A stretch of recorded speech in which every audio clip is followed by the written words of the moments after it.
أعوذ بالله من الشيطان الرجيم بسم الله الرحمن الرحيم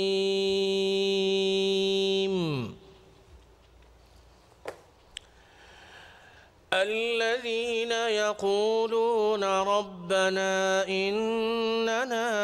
آمنا فاغفر لنا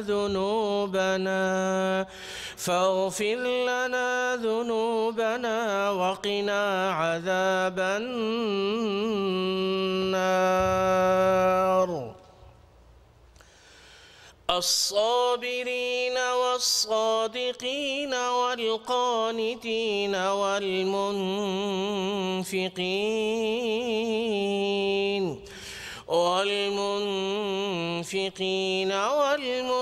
والمستغفرين بالأسحار شهد الله أنه لا إله إلا هو شهد الله أنه لا إله إلا هو لا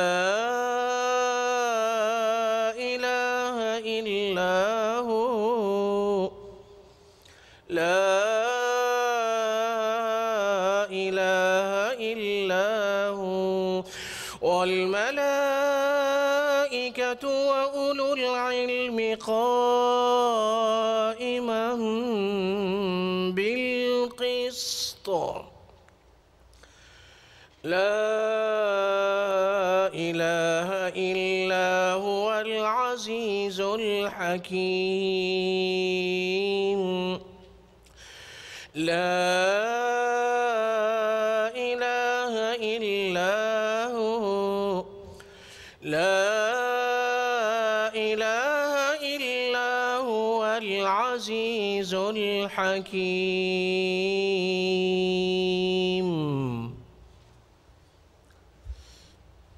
اللہ کے فضل و کرم اور اس کی توفیق و احسان سے یہ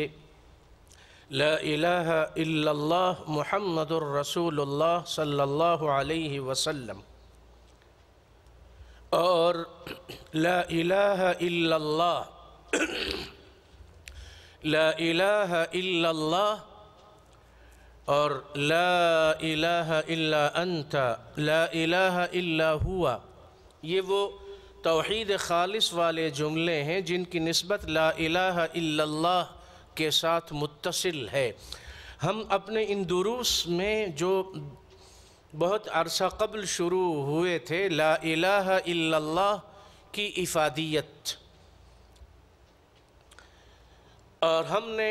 یہ پڑھا تھا کہ لا الہ الا اللہ یہ کلمہ توحید ہے، محمد الرسول اللہ کلمہ نبوت و رسالت ہے صلی اللہ علیہ وسلم، اور یہ وہ سفر ہے لا الہ الا اللہ والا، چونکہ آغاز اور شروع میں لا الہ الا اللہ ہے تو ضروری ہے فَاعْلَمْ أَنَّهُ لَا إِلَهَ إِلَّا اللَّهِ لا الہ الا اللہ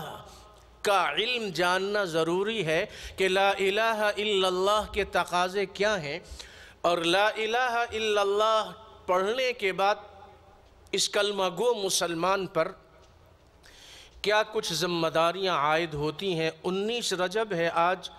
1436 ہجری اور 8 مئی ہے 2015 سن عیسوی ہے۔ آج جمعہ کا مبارک دن ہے اور حسب معمول ہمارے آج اس درس کا یہ 18واں درس ہے۔ یہ 18واں درس ہے لا الہ الا اللہ سے متعلق آیات اور احادیث جو جمع کی گئی ہیں ان کو ہم پڑھ رہے ہیں۔ یہ ام ہانی ہیں رضی اللہ عنہا، یہ امیر المؤمنین سیدنا علی کی بہن ہیں، اور جب یہ بڑھاپا ان پر آ گیا اور کمزوری بدن میں دل و دماغ میں آ گئی، عموماً بڑھاپے میں ظاہر ہے کہ پھر انسان کے وہ اعضاء اور وہ نشاط وہ نہیں رہتا، مزمحل ہو گئے، قوا غالب، اب عناصر میں اعتدال کہاں؟ تو وہ اعتدال باقی نہیں رہتا، اور بڑھاپا زور پہ آیا، ہوئے بے دست و پا اکبر، کیا بچوں سے بدتر ہم کو پیری نے جواں ہو کر۔ تو یہ اللہ کی طرف سے یہ جو ترتیب ہے کہ جیسے پیدائش کی خلقت میں، تخلیق میں، ثم خلقنا النطفة علقة فخلقنا العلقة مضغة فخلقنا المضغة عظاما فكسونا العظام لحما ثم أنشأناه خلقا آخر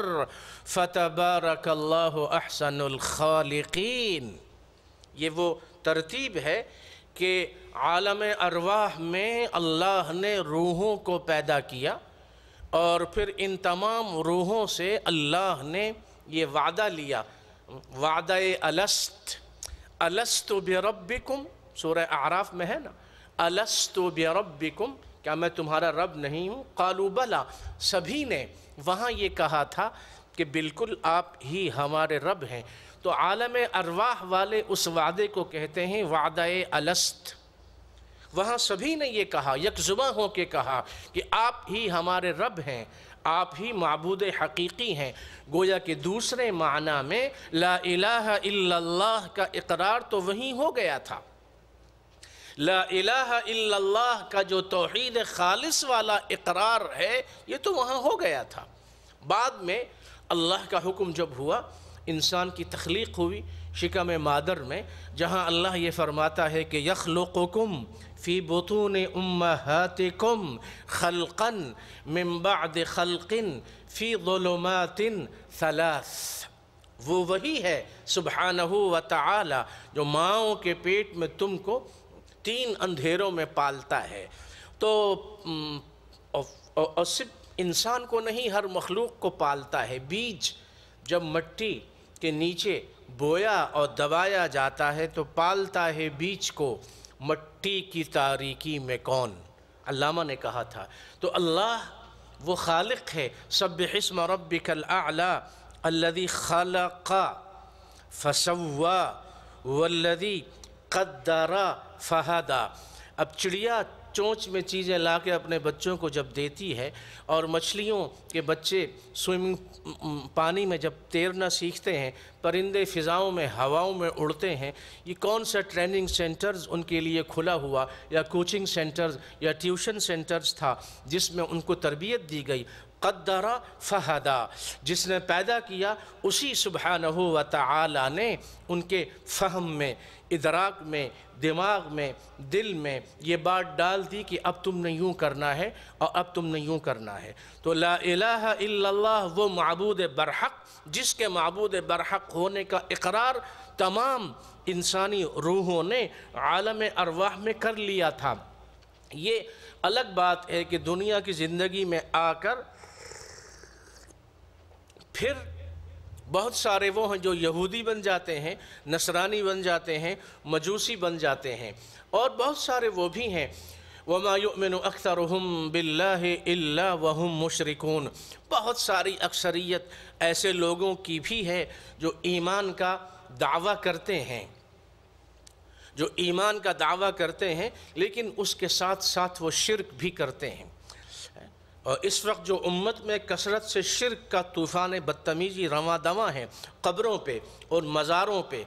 اور درباروں پہ اور ادھر ادھر کیا کچھ نہیں ہو رہا، اللہ کو چھوڑ کر جو وحدہ لا شریک ہے، اللہ کو چھوڑ کر جو غوث اور اعظم ہے، اللہ کو چھوڑ کر جو دستگیر و کارساز ہے، اللہ کو چھوڑ کر جو حقیقی مشکل کشا ہے، اللہ کو چھوڑ کر جو نفع نقصان کا مالک ہے، اللہ کو چھوڑ کر جس سے خوف اور امید رکھی جائے، اللہ کو چھوڑ کر جس کے سامنے رکوع کی حالت میں جھکا جائے، اللہ کو چھوڑ کر جس کے سامنے سجدے کی حالت میں جھکا جائے، وہ القاب، وہ جملے، وہ الفاظ، وہ عبارتیں، وہ عبادتوں کی قسمیں، وہ جھکنے کا انداز ہو، چومنے کا انداز ہو، وہ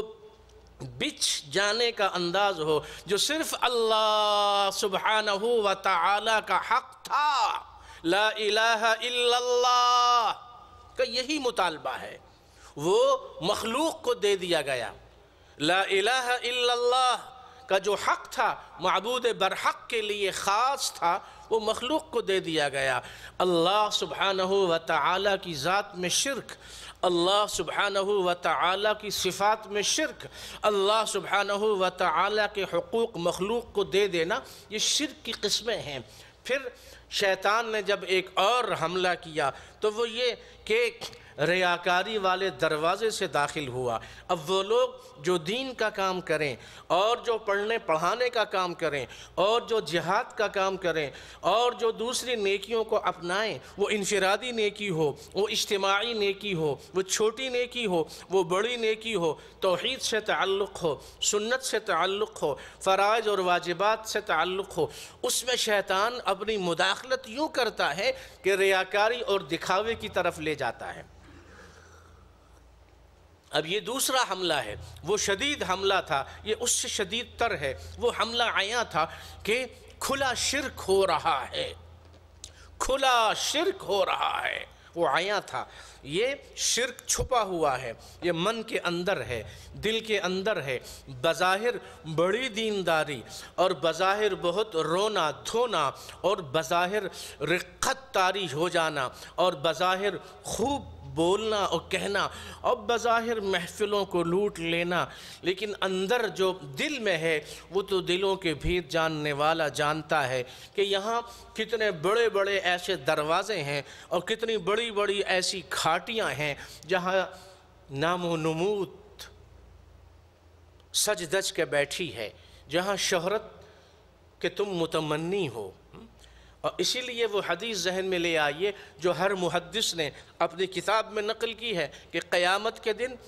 مخلوق کا حساب کتاب ہونے سے پہلے لا الہ الا اللہ کے تقاضوں میں ایک اہم تقاضا یہ ہے کہ قل، اور یہ آیت کریمہ سورہ انعام کے آخر میں بار بار ہم نے پڑھی ہے، قل ان صلاتی ونسکی ومحیای ومماتی للہ رب العالمین لا شریک لہ، میرا مرنا جینا اوڑھنا بچھونا سب کچھ اللہ کے لیے ہے، کوئی دیکھے یا نہ دیکھے۔ اور یہ تو احادیث میں مضمون موجود ہے کہ منافق کی عبادت یہ ہے کہ وہ جب یہ محسوس کرتا ہے اور یہ دیکھتا ہے کہ اب مجھے دیکھنے والے لوگ ہیں اور ان پہ اچھا اثر پڑے گا، تو پھر وہ اپنی عبادت کو، اپنی ریاضت کو، اپنی دینداری کو خوب نکھار کے اس کو ادا کرتا ہے۔ ارے میاں یہ کس کے لیے؟ اللہ کے لیے تو تم پہلے کر رہے تھے، اب یہ نکھار جو آیا اس لیے آیا کہ سننے والے اور دیکھنے والے کہیں واہ صاحب واہ، کمال ہے، زبردست، واہ بھائی واہ، مزہ آ گیا۔ ایسا درس اور ایسا بیان اور ایسی تقریر اور ایسا خطبہ اور ایسی وعظ و نصیحت، یہ وہ خطرناک راستہ ہے جس کے بارے میں امام حسن بصری فرمایا کرتے تھے کہ شیطان سب سے زیادہ جس چیز پہ بندہ مومن کو لے جاتا ہے اس کو تباہی کے دھانے تک پہنچانے کے لیے، وہ یہی اس کا حساس مدخل ہے، اس کے داخل ہونے کا یہ وہ راستہ ہے جو بڑے بڑے اہل اللہ اور بڑے بڑے صلحاء اور بڑے بڑے علماء بھی اس میں وہ اس کو محسوس نہیں کر پاتے اور وہ غیر ارادی طور پر اس کمزوری کا شکار ہو جاتے ہیں، جس کی وجہ سے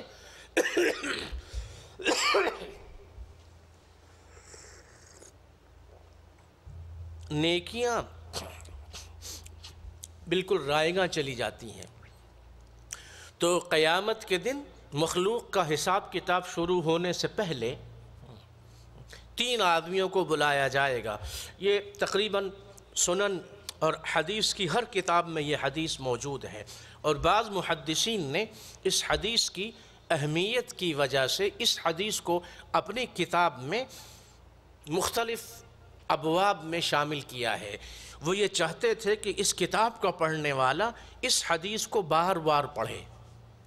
اس حدیث کو بار بار پڑھے اور اپنے آپ کو اس شیطان کے اس خطرناک حملے سے بچانے کی کوشش کرے کہ قیامت کے دن۔ اور ابو ہریرہ اس حدیث کے آخر میں، وہ راوی ہیں اس حدیث کے، وہ آخر میں یہ فرماتے ہیں کہ اس حدیث کے آخر کا جو جملہ ہے وہ اور زیادہ شدید ہے۔ فرماتے ہیں کہ جہنم کی آگ جو بھڑکائی جائے گی، سلگائی جائے گی، اب تو گیس اور الیکٹرک کا زمانہ ہے،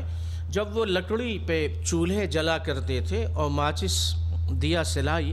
اور اس سے وہ آگ لگائی جاتی تھی، تو چھوٹی چھوٹی لکڑیوں کو، بڑی لکڑیوں کو آگ لگانے یا چولہا جلانے سے پہلے گھر کی ہماری معزز اور مکرم خواتین یہ کرتی تھی کہ چھوٹے چھوٹے لکڑیوں کے ذرات اور چھوٹی چھوٹی لکڑیاں ان کو جمع کر کے پہلے ان کو آگ لگائی جاتی تھی۔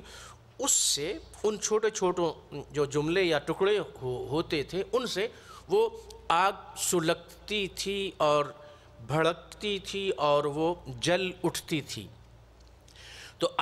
حدیث کے آخر میں یہ ہے کہ جہنم کی آگ انہی تینوں قسم کے لوگوں سے سلگائی جائے گی۔ جہنم کا ایندھن تو وہ لوگ بنیں گے، یہ بھی بنیں گے، لیکن یہ وہ جہنم کا پہلا ایندھن ہوں گے جن کو سلگا کر، جلا کر، آگ لگا کر بقیہ جہنم کی آگ جلے گی۔ یسعر بہم فی النار۔ اس سے آپ اندازہ لگا لیں کہ کتنا بڑا گناہ ہے یہ، جس میں ہم آپ سبھی تقریباً مبتلا ہیں۔ دکھاوا، ریاکاری، شہرت، نام ہو۔ اب بڑے بڑے اجتماعات اس لیے کیے جاتے ہیں کہ نام ہو، اور گھنٹوں رو رو کے دعائیں کی جاتی ہیں کہ پتہ چلے کہ بھئی دعا تو ایسی ہوتی ہے۔ مزہ نہیں آیا۔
الا اللہ الملک الحق المبین۔ ایک ہم نے یہ پڑھا کہ قبر کی وحشت میں جو ساتھی ہے وہ ہے لا الہ الا اللہ،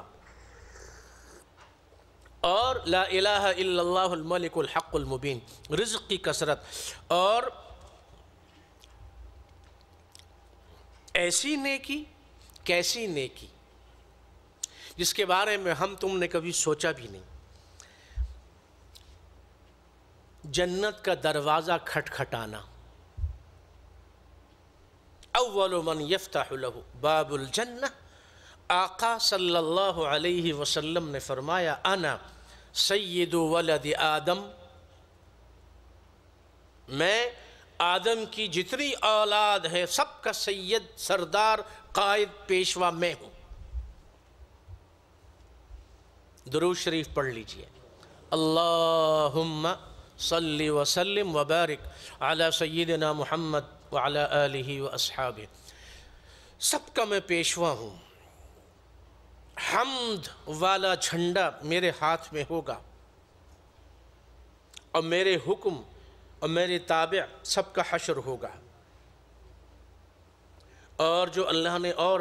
خصوصیتیں عطا فرمائی ہیں، اور یہ فرمایا کہ سب سے پہلے جنت کا دروازہ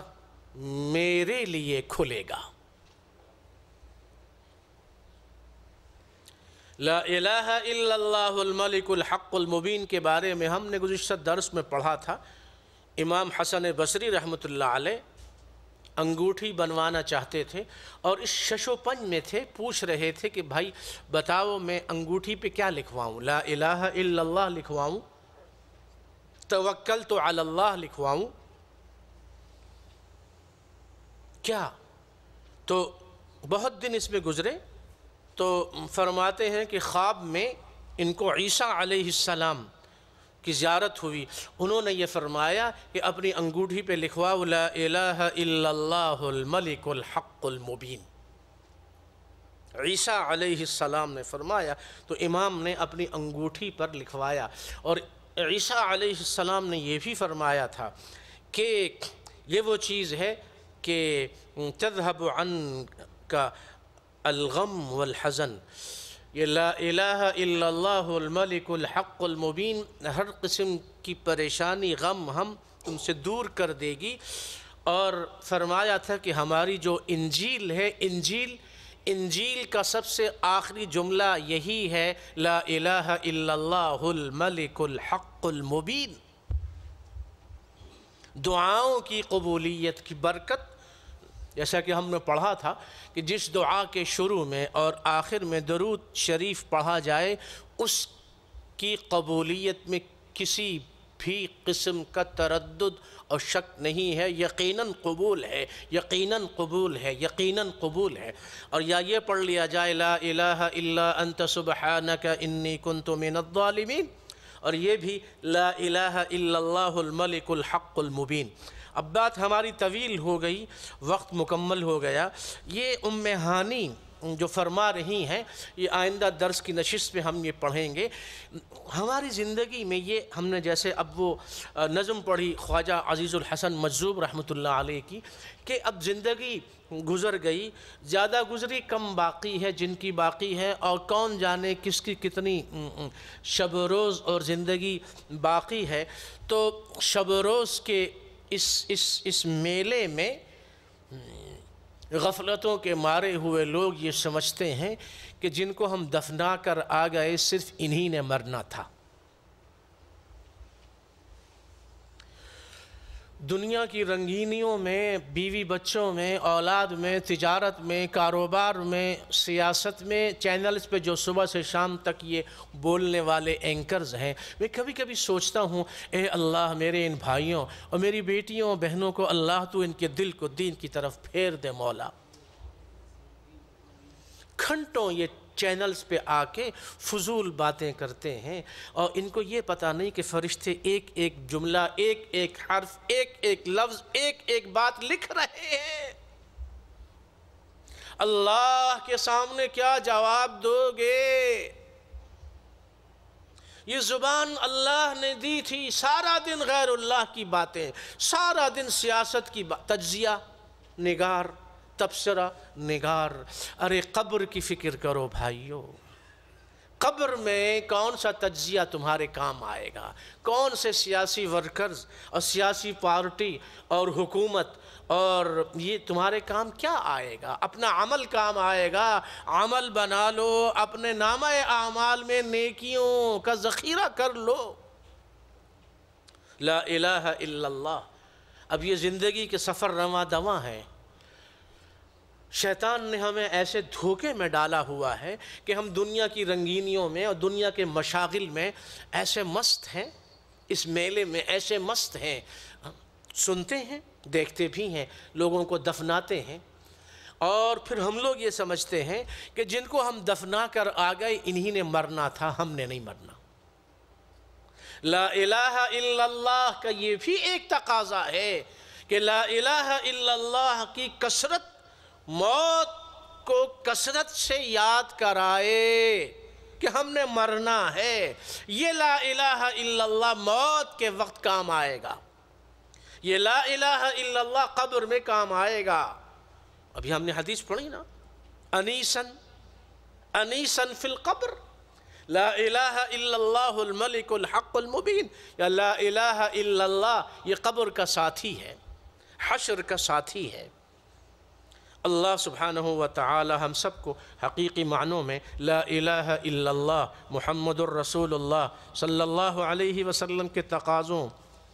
کو اپنانے کی توفیق عطا فرمائے۔ وصلی اللہ وسلم وبارک علی سیدنا محمد وعلی آلہ واصحابہ اجمعین۔ یہ ہمارے ڈاکٹر محسن صاحب ہیں بھوپال میں، ان کے والد گرامی کی طبیعت ناساز ہے، ان کی صحت و عافیت تندرستی کے لیے دعا فرمائیے۔ اللہ سبحانہ و تعالی ان کی صحت میں عمر میں برکت عطا فرمائے اور بیماری کو اللہ دور فرمائے۔ ہمارے درس کے ساتھی یوسف بھائی، ان کے والد کی طبیعت ناساز تھی، وہ پاکستان تشریف لے گئے ہیں، ان کے والد کی صحت کے لیے بھی دعا ہے کہ اللہ ان کے والد گرامی کو صحت و عافیت عطا فرمائے۔ آئندہ جمعرات کو، جمعے سے پہلے جمعرات کو عشاء کے بعد یہاں ایک پروگرام ہے استقبال رمضان سے متعلق۔ چونکہ رمضان کی آمد ہے تو فضیلت شعبان اور استقبال رمضان، اس موضوع پہ جمعرات کو عشاء کے بعد یہاں بیان ہوگا، اور ہمارے ایک اور عالم ساتھی ہیں ان کا بھی بیان ہوگا۔ یہ اور سیڈیز کے بارے میں آپ کو بتایا گیا، کتابوں کے بارے میں بتایا گیا کہ مختلف جگہوں پہ ہمارے ساتھی کتابیں رکھواتے ہیں جو مستوصف ہیں، چھوٹے چھوٹے ہاسپٹلز ہیں ان میں اور مختلف دکانوں پہ۔ اور آپ سے یہ بھی کہا تھا کہ دین کی جو دعوت و تبلیغ ہے اس کی قسموں میں ایک ہے زبان سے دین کا کام کرنا، اپنے وقت کو قیمتی بنانا، اپنے مال کو استعمال کرنا، جو توانائی اللہ نے دی ہے اس کو استعمال کرنا، قرآن پاک کے نسخے مسجدوں و مدرسوں میں رکھوانا، دینی کتابیں مسجدوں مدرسوں اور اداروں میں دینا، دینی کیسٹ سیڈیز ہوں وہ تقسیم کرنا۔ اسی طرح اچھی کوئی تحریر مل جائے وہ آپ موبائل یا نیٹ کے ذریعے اس کو، تو دین جو امر بالمعروف نہی عن المنکر اپنی زبان ہی نہیں بلکہ تمام اعضائے بدن یہ دین کے داعی بن جائیں۔ ہماری آنکھ بھی دین کی دعوت دے اور غلط چیز کو ہماری آنکھ نہ دیکھے، ہمارے کان غلط چیزیں نہ سنیں، اچھی چیزیں، تو ہمارے اعضائے بدن میں ایک ایک عضو جو ہے یہ داعی بن جائے۔ زبان بولتی ہے لیکن جب زبان خاموش رہے تو باقی بدن سے یہ پتہ چلے، ہمارے اخلاق سے، کردار سے، تو ہماری ہر کوشش یہ ہونی چاہیے کہ ہم دین کی دعوت، خیر کی دعوت ہر کلمہ پڑھنے والوں تک ہم پہنچائیں، اور یہ نہیں کہ ایک بار دو بار کہہ دیا تو کافی نہیں بلکہ بار بار، وَذَكِّرْ فَإِنَّ الذِّكْرَ تَنْفَعُ الْمُؤْمِنِينَ، بار بار یاد دہانی کرائیے، بار بار کہیے، اس لیے کہ بار بار کی یاد دہانی سے ایمان والوں کو فائدہ ہوتا ہے۔ وصلی اللہ وسلم علی سیدنا محمد۔